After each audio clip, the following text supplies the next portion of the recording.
Fallouts from Ghana's poor showing in the recent friendlies continue, and the latest is about the commitment level of a player like Thomas Partey being called into question. It says that Thomas Partey probably is not as committed to the Black Stars cause as he should be. We'll read a tweet coming in on social media that has spanned or moved me to make this video. We also talk about Inaki Williams. Yes, a man of concern for me personally because he has been doing well for his club side. Why is it not translating into the national team? Well, in part, Coach Chris Hughton addressed that issue before the United States game, and nothing improved in that respect. He has played 9 games now for Ghana, and 2 former players have suggested how he can get back to peak form. One suggests Wakaso, another suggests probably that we move on from him. I'll let you decide who is right, and I'll give you my 2 cents on the matter. But as usual, don't forget to subscribe if you haven't. Click on the notification bell to get more updates. We jump right into it and started from the camp of Thomas Partey. Is Partey less committed to Ghana than he is to the club side he plays for right now, Arsenal? And that is a question that will divide a lot of opinion, because some would say that Thomas Partey for club side does more than he does when he comes to the national team. That all started when he made that £45 million move from Atletico Madrid into Arsenal, where he has paid a lot of money to be one of their most expensive buys in recent times, and their second highest earner following the new contract going to Martin Odegaard, who has surpassed him now. It's understandable where his loyalty might lie, but let's take it from the 2 points of view of his commitment versus his non-commitment. For those who say he's not committed, they cite examples, the most recent one being the African Cup of Nations. Partey for the Ghana Black Stars, after that woeful performance, sneaked right into his club side and was in their cup game versus Manchester City, where he played as a substitute, coming on and getting a red card. One would say, why is he rushing so quickly to play for his club side after such a woeful tournament with his national team? Those same school of thought people that say that Partey is not committed to the national team would cite examples as recently versus the United States and Mexico. He was seemingly used for 45 minutes and for 65 minutes, I think, in the second game. He did not play as well. They would also cite that Thomas Partey's ball game, especially in that first leg versus the Nigerian Super Eagles in that World Cup qualifier, was not the best. You can look for the faults if you look hard enough. For those that say that, well, I don't see Thomas Partey as someone who is not committed to the national team. He got us the winning goal for the World Cup in the second leg, sent us to the World Cup in that one. He has been instrumental for Ghana. He has been the most progressive passer in midfield. Partey is working in a system that does not allow him to thrive as he does for his club side. Those are some of the comments that will be coming in for those that say that Partey is committed to the national team cause. Whichever side you are on, it's clear that there is something essentially going wrong in the national team, and it is affecting the players' outputs. It's not just Thomas Partey, and it goes to highlight what I've been saying for a while now. When things are not going well, you would know quite clearly. When things are not going well, everything or everyone is at fault, even those that used to be the #1 international team, those that used to be the main guys in the national team, those that used to do well.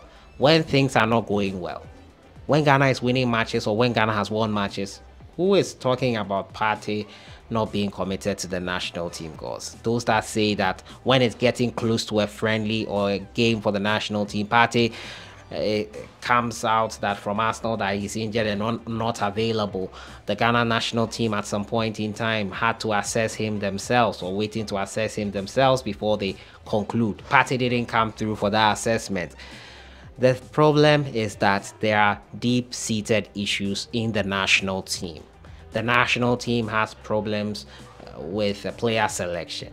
It has problems with what system the coach is trying to play. It has problems that are beyond any player at all. And sometimes it can get frustrating for players. We sometimes forget that the players are human beings first and foremost. They are human beings first and foremost. They also get affected by stuff that happens to them. So, yeah, things might be happening in camp we do not know about. And that could be affecting how the players' output comes out. And that could possibly be why it might be translating to look like Partey is not committed to the national team cause, or he's not interested in playing for the national team. National team has issues that need ironing out, issues that need addressing, issues that affect the players and their output. Player selection, I've talked about it.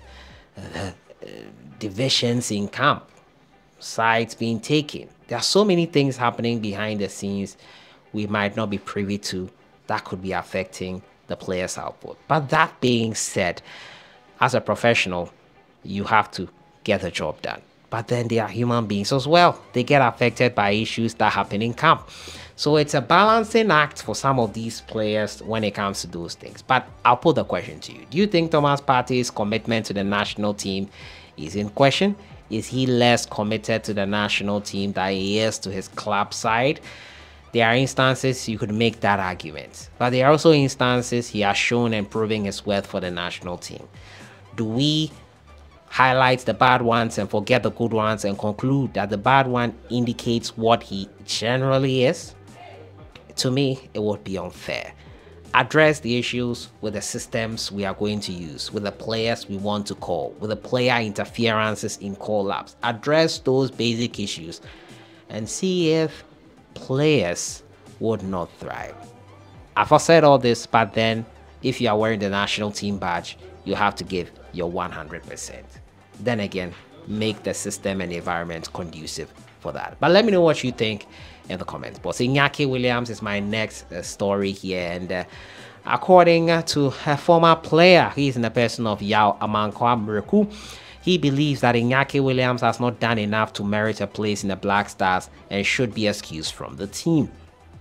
Since his debut for Ghana, what has he to show? Absolutely nothing. He is yet to find the back of the net up front.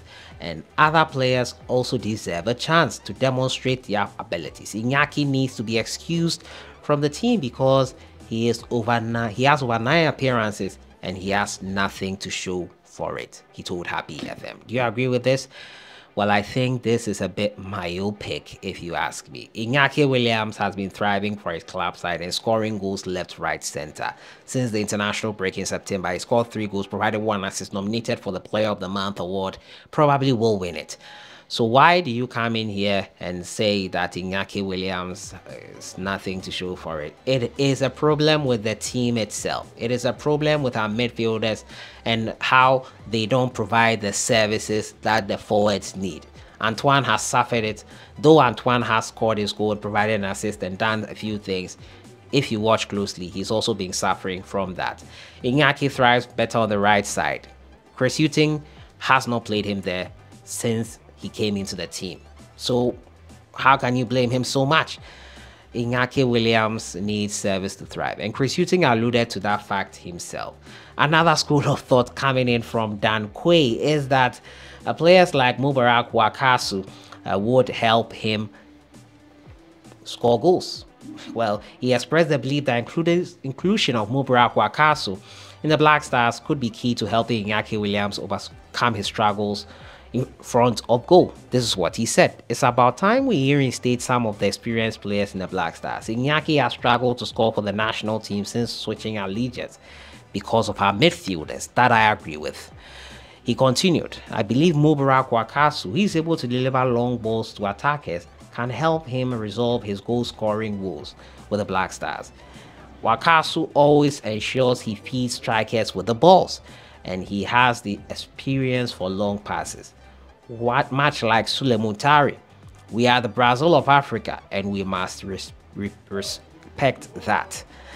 Wakaso 33 has registered 8 assists in 69 appearances for the Ghana Black Stars. I agree with some parts of that statement, but we are not the Brazil of Africa, mind you. We are not. That's one delusion we have to wake up from. We are not the behemoth we think we were or were some years ago. We are no longer there.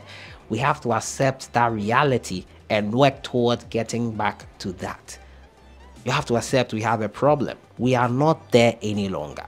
Yes, Wakaso provides good balls and feeds the strikers, but Wakaso, how is he playing regularly? We seem to forget that when those guys were at their peak and performing those ways, they were playing regular football at their club level, consistently week in, week out. You cannot go and call a player who is not playing regular football to come in and repeat what he was doing years ago, just because he used to do them years ago. What was he doing years ago that made him capable of doing that? Is he still doing them? No. So why do we still like to go into the past? Dan Quay has the best of intentions with these comments, but unfortunately, they do not and cannot be the solution. They are not the solution. The solution is leave the coaches to select players that will suit the system and stop interference in call-ups. It's still happening, unfortunately. You might deny it, or some might call it any way you want. It's still happening. Play players in positions they are comfortable with. Play players they are more familiar with. In positions they are more familiar with. Chris Hughton has to get his tactics right. And if the personnel is not working, he should choose the personnel that needs to work for him. And I'm sure we can't get the best out of Inaki Williams through that. We need to find a way to make it work. Hughton is the man who has to find the way. And if it means that turning some players away or forcing the FA to not interfere in call-ups, I hope he'll be bold enough to do it. The system might not allow him. I'm just hoping and praying he does that. But Mubarak Wakaso coming back and letting Inaki Williams go. Let me know what you think on this former player's comments on how to get the best out of Inaki Williams. I'll see you guys in the next one. I'll be talking about the Ghana Black Stars team, how to get the best out of Inaki Williams, and Thomas Partey's commitment to the national team called into question after the recent international break. I'll see you guys in the next one. Have a great weekend.